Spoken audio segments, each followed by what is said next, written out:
Good morning.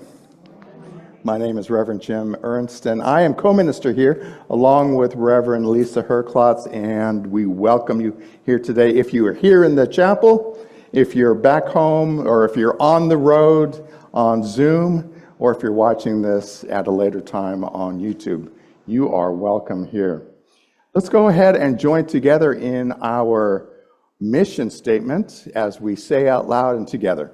Unity of Charlotte is the place where we nurture a deep and mature experience of God through the practice of unity principles. Simply put, we are here to love, grow, and serve. And I can tell you that our Board of Trustees measures everything we do with our mission statement. So we make sure that what we do is part of that mission.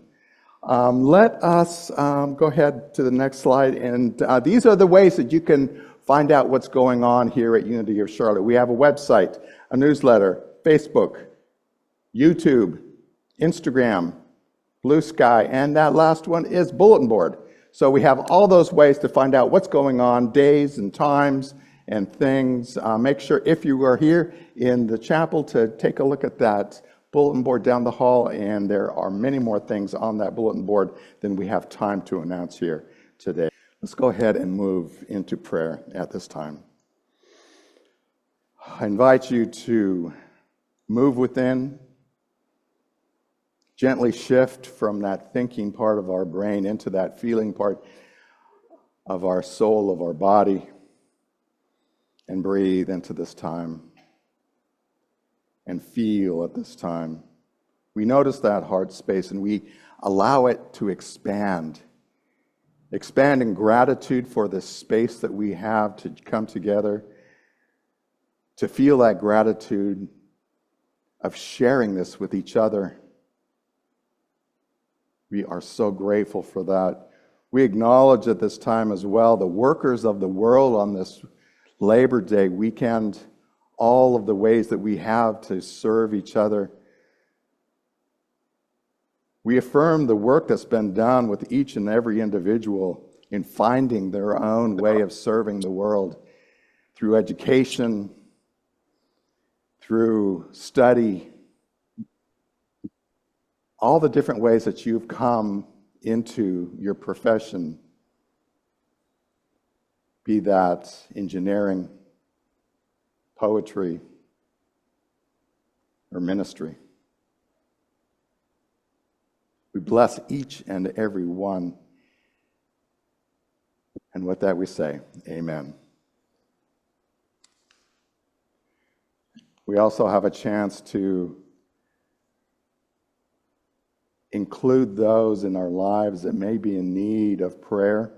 So at this time, we leave space to say a name or a situation out loud, or you can also just say it to yourself silently. At this time, please say that name out loud.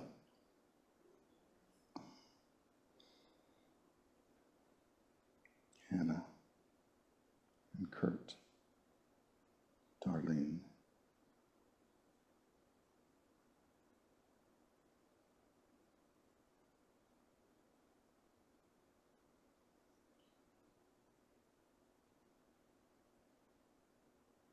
We take these names, we take these situations, we hold them in our heart, we bless them, knowing the right outcome, seeing that, knowing that. Amen. So please join me. There is one presence and one power in my life and universe, God, the good omnipotence. We also have a prayer team that works with Unity of Charlotte. They received these prayer requests that you can submit them in the hall in our prayer box. You can write that out, slip them in the box.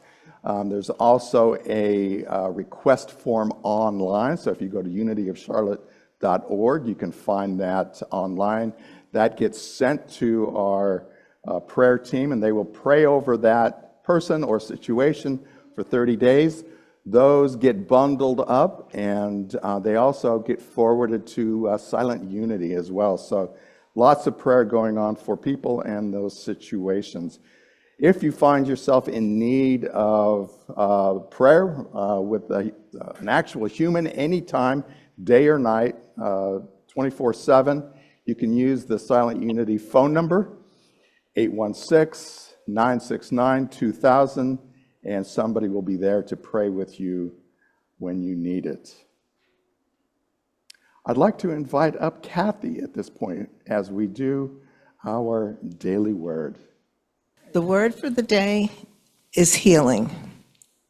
And the affirmation is, I use uplifting words to support my healing. A teacher asked students to draw self-portraits surrounded by rays of sunshine and swords radiating from their hearts. The rays represented uplifting words. The swords symbolized hurtful ones. This exercise powerfully illustrated that words can heal or harm. Today, I commit to using words that affirm my divinity. I receive these sentiments into my heart, acknowledging their truth. I release any words that do not uplift me. I heal myself by using words of kindness and encouragement. I will also be mindful of the way I speak to others, choosing words that soothe, strengthen, and affirm. I honor the light within everyone and help create a healthy, compassionate world. And from Proverbs, my child, be attentive to my words. Do not let them escape from your sight. Keep them within your heart, for they are life to those who find them and healing to all their flesh. So let's take a minute. Put your hand on your heart, and say these words to yourself. I am a blessing to the world. I am a blessing to the world. Just feel that for a moment. Do you believe it? Does it resonate? Is it flowing through you that you and I are a blessing to this world? Well, we're going to talk a little bit more about this about what that actually means.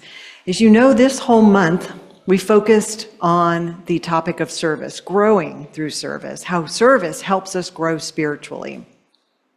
And I'm going to be wrapping it up by talking about the topic of spiritual gifts. How many have heard the term spiritual gifts? Okay, a good number of you.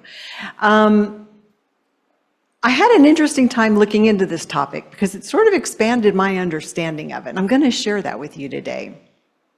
But I want to begin by saying that in unity, we claim and we affirm that our purpose is to express the Christ light within us in our own unique way.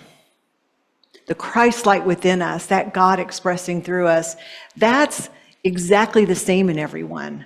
But how it expresses through each one of us is unique and divine, and that is our spiritual gift in that uniqueness. So let's begin to explore that, because what are our gifts? Our gifts could be anything like compassion, teaching, listening, healing, organizing, leading. There are any number of gifts. But what that boils down to when we call them spiritual gifts is that these are the qualities of spirit that are expressing through us. These are qualities of spirit expressing through us. In whatever unique way we are here to express them. And that's what our spiritual gifts are. Now, here's the incredible thing about that. When we are aware and aligned with the spiritual gifts we have and we offer them freely in service, what does that do for us? What do you think that does? How does it feel?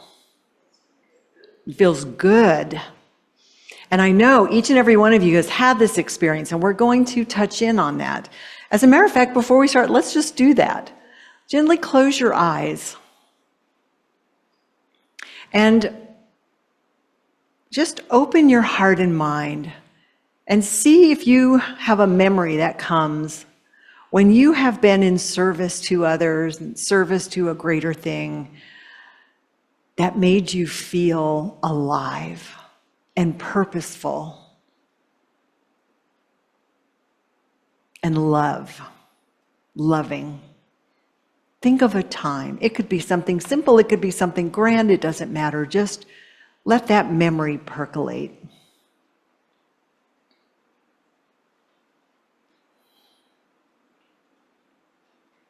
We're going to come back to that.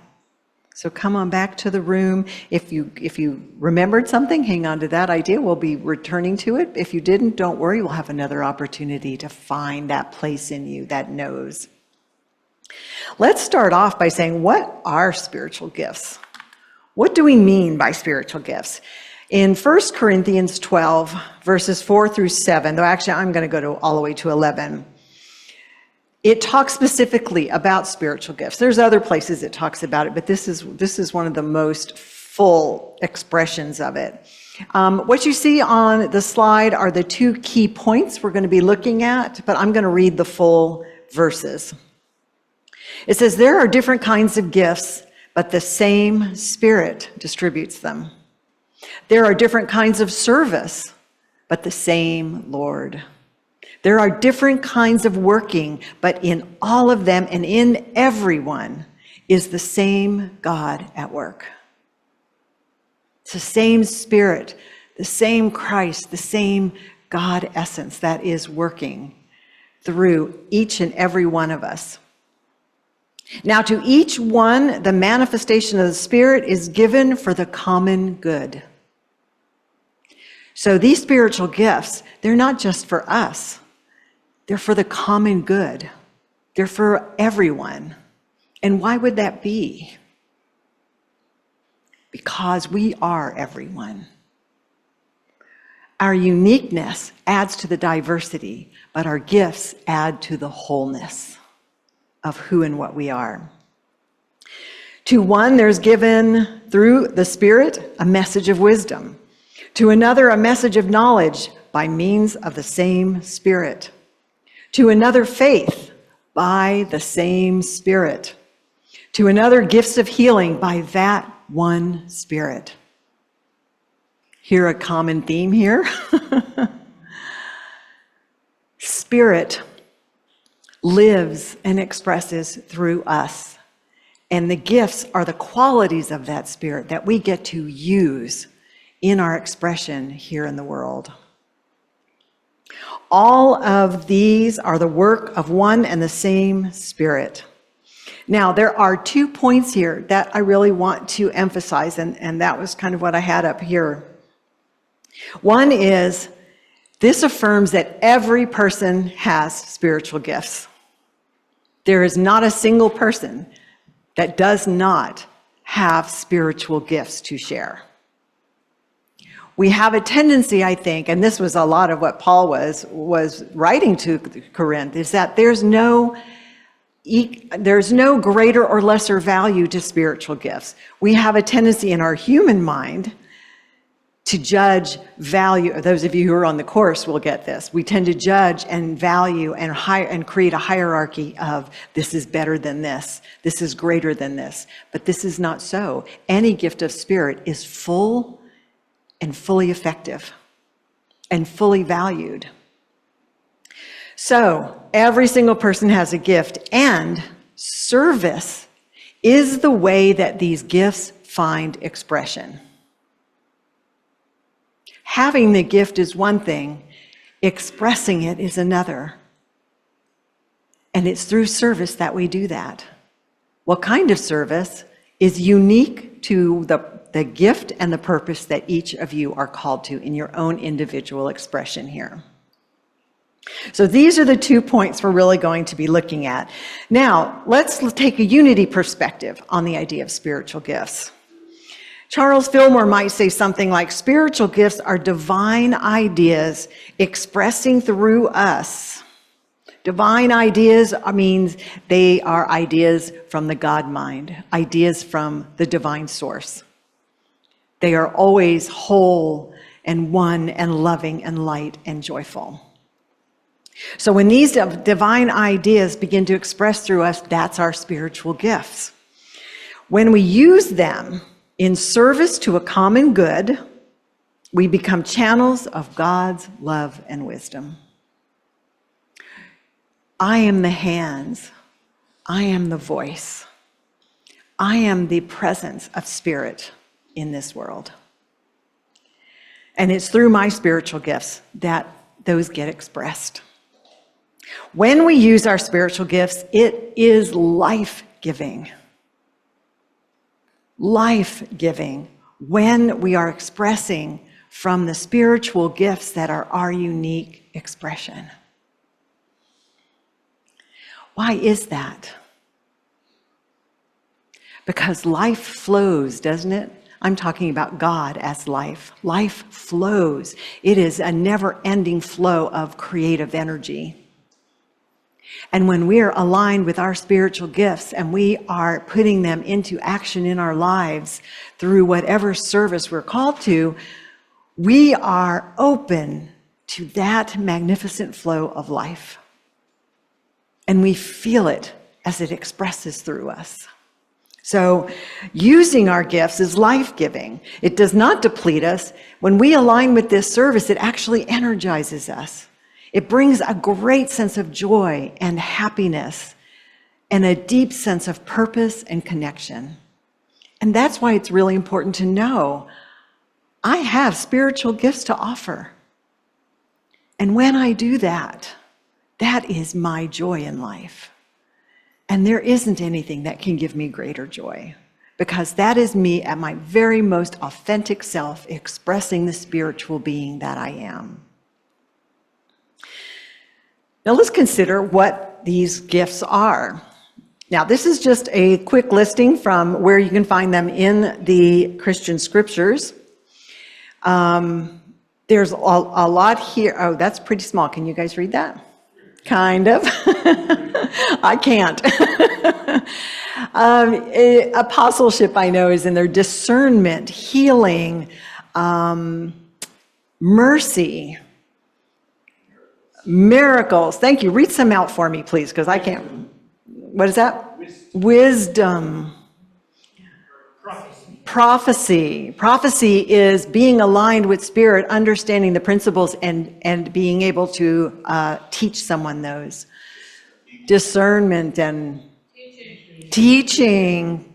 So a lot of these, I want to point out, are attributes and not necessarily talents, because we're going to talk about talents in a minute. Because many of us have talents like being a great artist, being very good at carpentry, being very skilled at communicating and leadership and dance. Some of us are great at dancing. These are talents. But a spiritual gift has more to do with the spiritual attribute in which we're expressing that talent. So let's look at that. How is this different? First, I'm going to start with this wonderful quote from Myrtle Fillmore. Myrtle and Charles Fillmore, if you don't know, are our co-founders of the Unity movement, and we often quote from their teachings. Myrtle says, God is in us as the very life and substance that we use. God in us is the very life and substance that we use to live our life.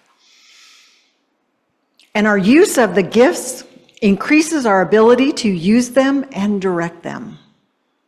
So it's important that we know what our spiritual gifts are, that we take time to discover what those spiritual gifts are. Because that gives us direction and guidance, first of all, on the best avenues in life for us to move forward in, and the best ways that we'll be free to authentically express those gifts. Now, how are spiritual gifts different from, say, talents that we have? Talents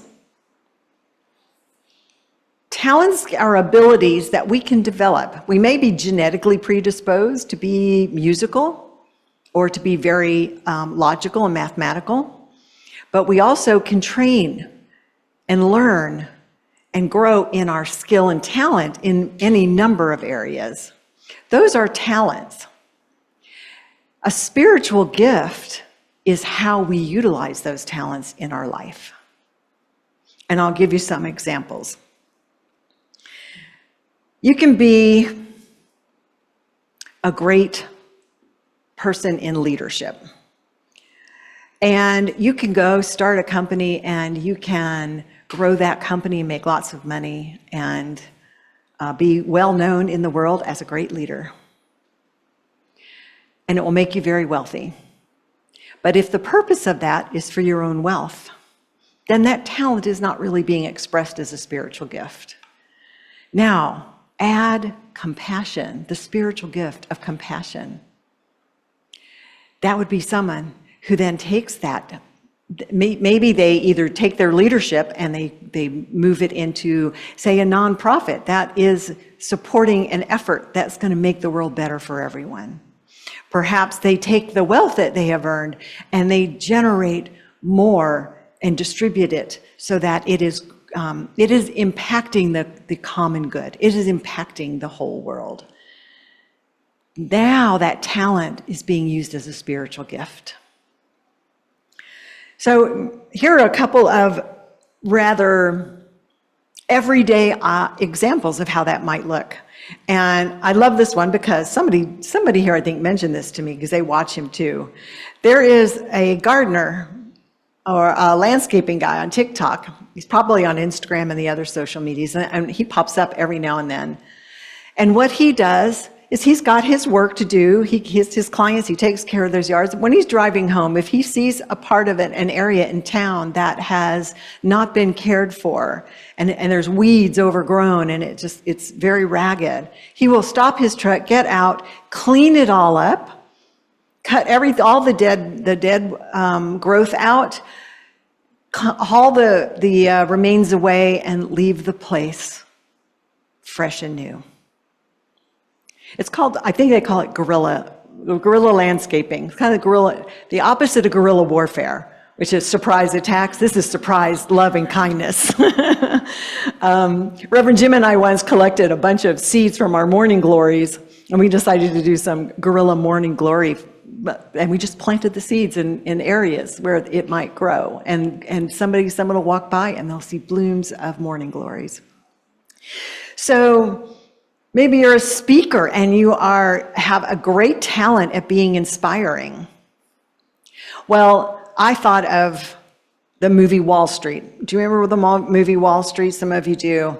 Well, there was a speech given by the CEO on Wall Street about why greed is not only necessary, but it's good. Greed is good. And I'm telling you, it was an inspirational talk. He logically made it sound as if greed were good. All right, so here's someone using an incredible talent for inspiring people. Now, add the spiritual gift of spiritual wisdom. I'd say compassion and empathy also. That might be a very different talk, wouldn't it? Because clearly that talk was to create a benefit for himself. Now with our spiritual gift, we're going to use that gift of inspirational power to inspire people to create good in this world. So that's the difference between talents and spiritual gifts.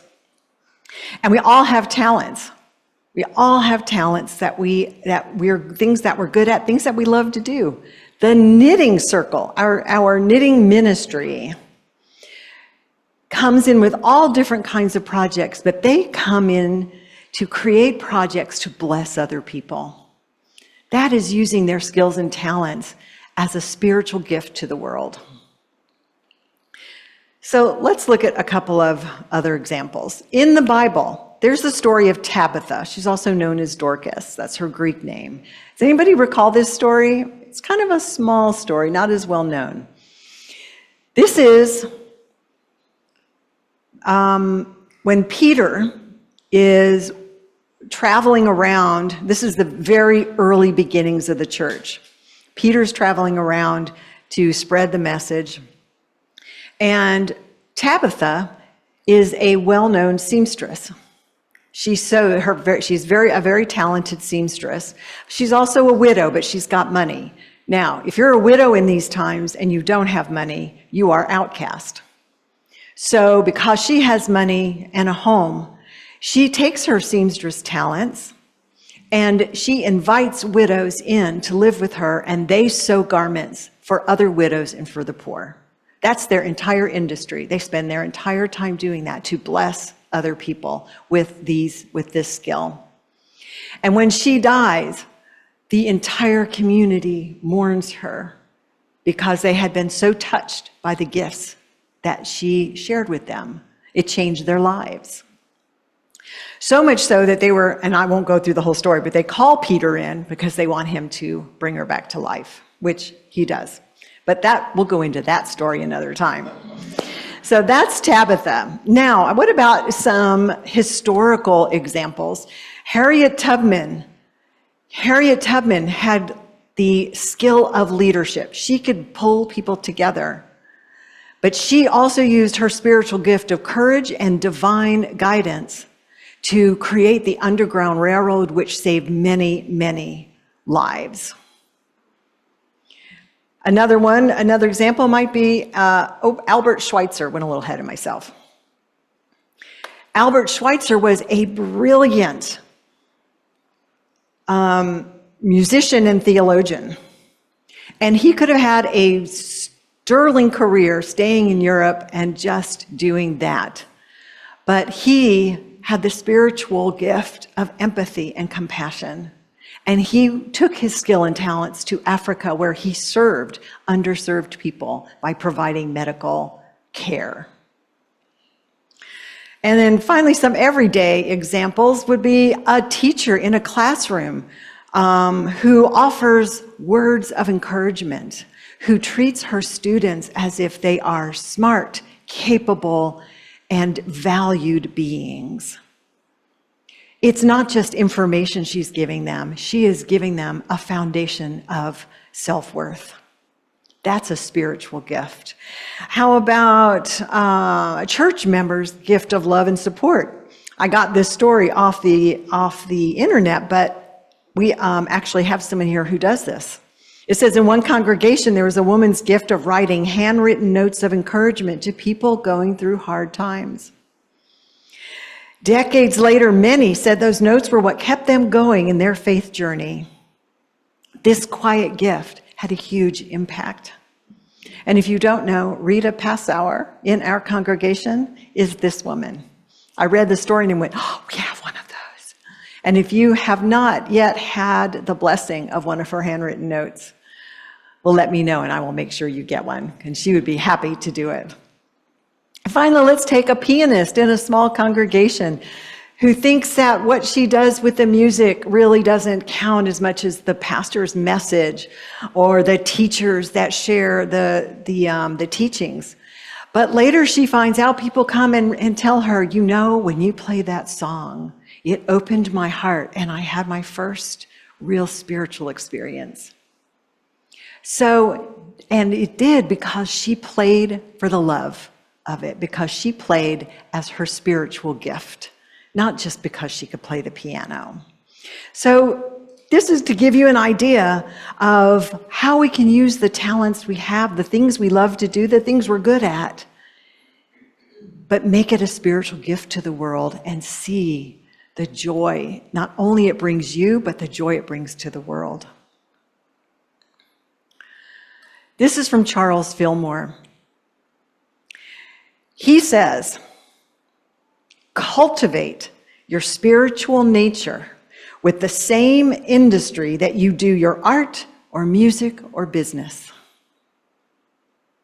Wow, I sat with that for a minute. Cultivate your spiritual nature with the same energy, the same focus, the same discipline that you do your work or your hobbies or what you do for entertainment. So I had to sit for a while and go, do I do that? How much energy do I put into developing my spiritual nature? Is it the same as what I do to develop my human activities? So let me recap that we've been talking about spiritual gifts, and the three most important things to remember about them is that each and every person has spiritual gifts, because each and every person is a spiritual being and has God living through and expressing through them. Service is the way you express the gifts. These gifts are expressed when we put them in service to the common good. We put them into service to something greater than ourselves. And why is that important? And I missed saying this at the beginning, so I'm catching up on the end. It answers the soul's need to contribute, to be part of something greater. I want to say that again. It answers the soul's need to contribute. Did you know your soul needed to contribute to something greater? I did. I did at a pretty early age. I've always felt this calling that I'm part of something bigger and I need to express it. I know you do. It's important to know this because when you are answering that call, that pull, that desire, that is where your greatest joy will be found. And it won't matter what's happening out here.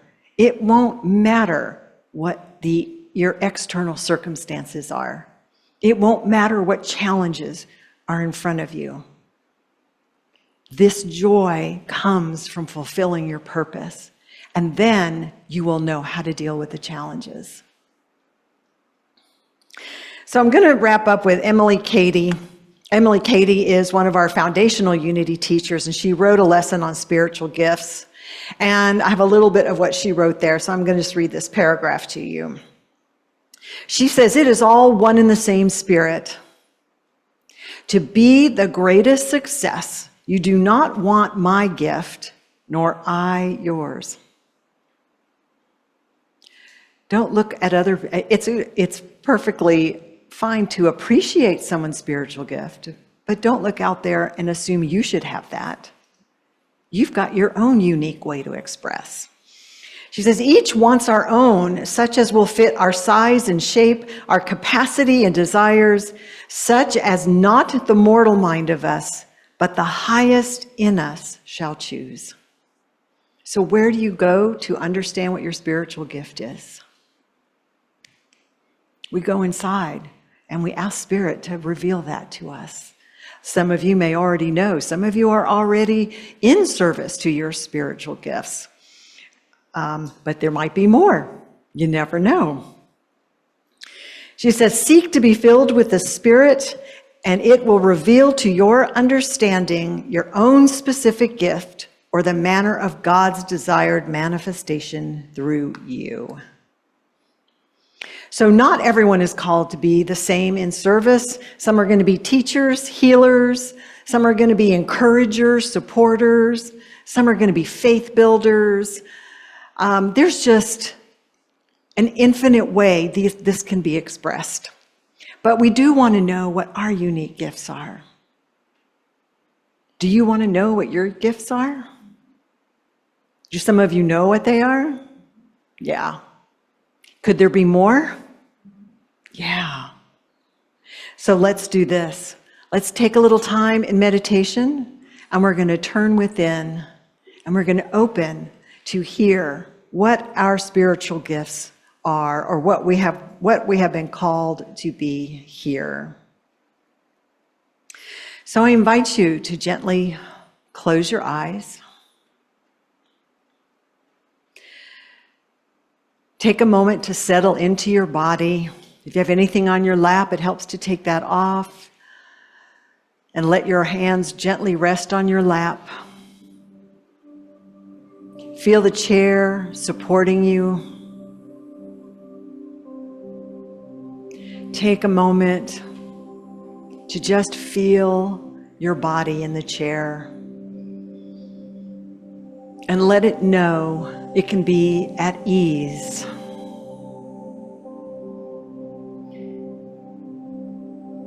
It can be at ease.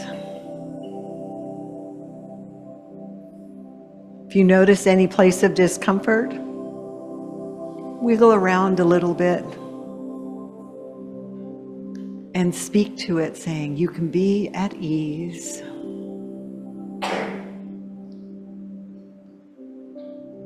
And bring your attention to your breath. Feel the air moving in and out. Take a moment to intentionally slow your breath and deepen it. Breathing in, slowly breathing out.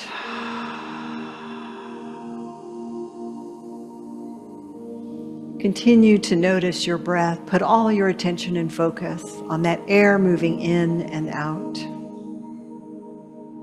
It's a gentle way to bring our mind to a state of ease.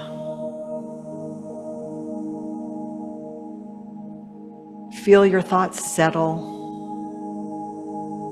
And with each exhale, the body relaxes a little more. The mind gets a little quieter.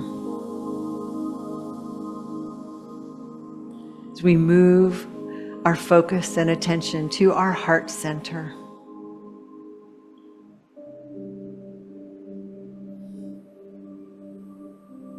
Our heart center is our feeling center, our center of intuition. We don't have to think, rationalize, or logic our way to what our spiritual gifts are. It's already known to us, so we are just getting quiet enough and centered enough to be open and to hear what the Spirit within us has to say. If it helps, you might stop to bring up that memory again of when you were in service to someone else or something greater, and you felt that deep sense of connection and of purpose. It doesn't matter what the action was, feel the feelings. Bring them into your body.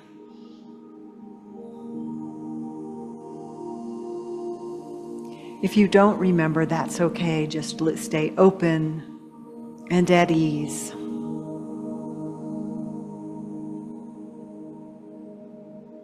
And then simply ask, what are my unique gifts?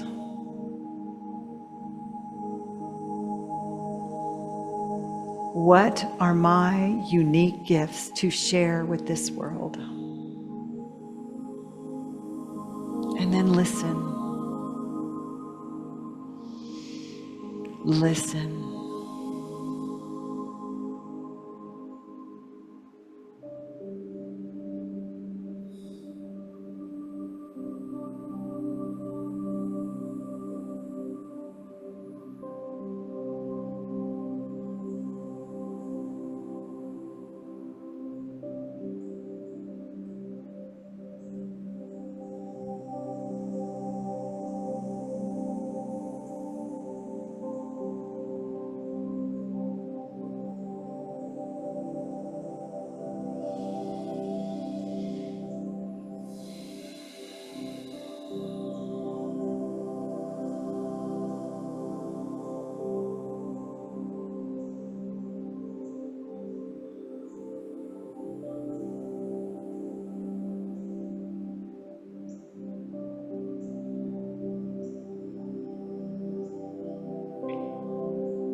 And take a moment to simply appreciate the blessing that you are. Perhaps you say to yourself, I am a blessing to this world. I am a blessing.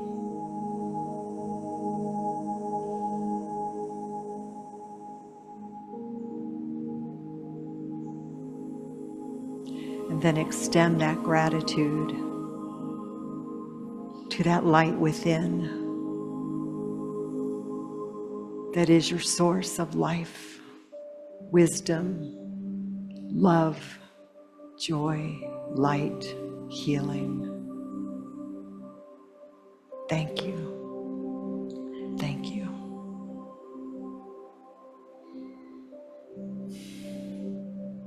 Once again, bring your focus to your breath.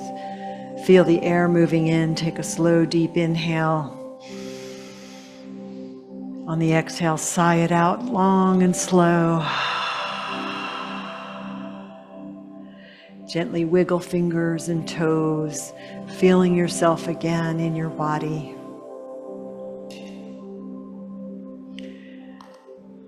And gently blink your eyes open, returning to this space and time.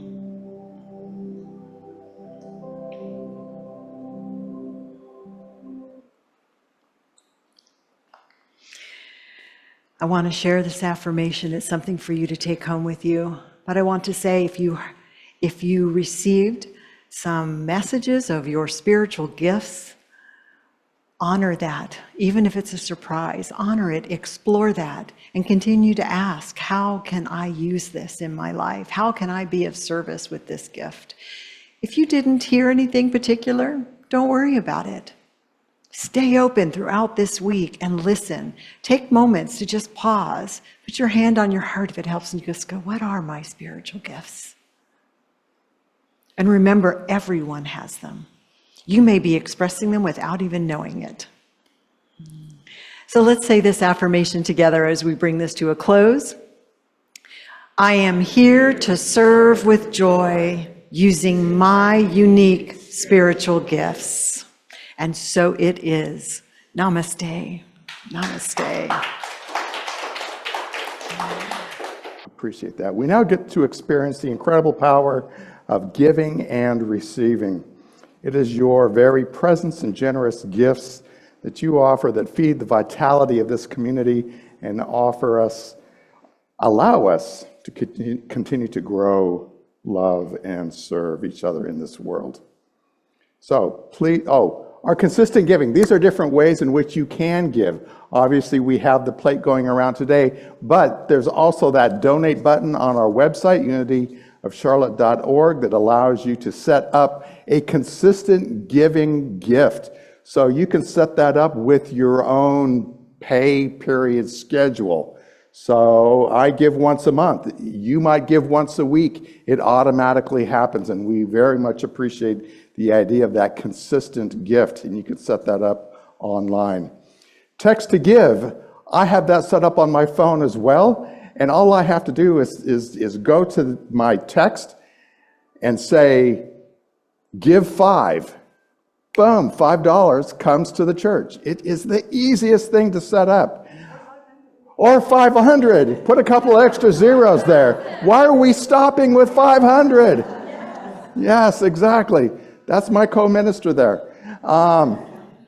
Bill pay, you can use your own bank. You can use the QR codes that you see up there to get to PayPal or Breeze for one-time gifts. There are so many different ways. But let us hold our gift that we're going to give today, or the image of that gift. If you have given consistent giving online and you know that that's going to come in a couple days, hold the image of that as together we say, joyously I give this gift, knowing the divine presence blesses and multiplies all that I am, all that I have, all that I give, and all that I receive. The light of God surrounds us. The love of God enfolds us. The power of God protects us. The presence of God watches over us.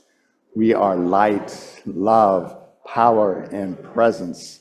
Wherever we are, God is, and all is well.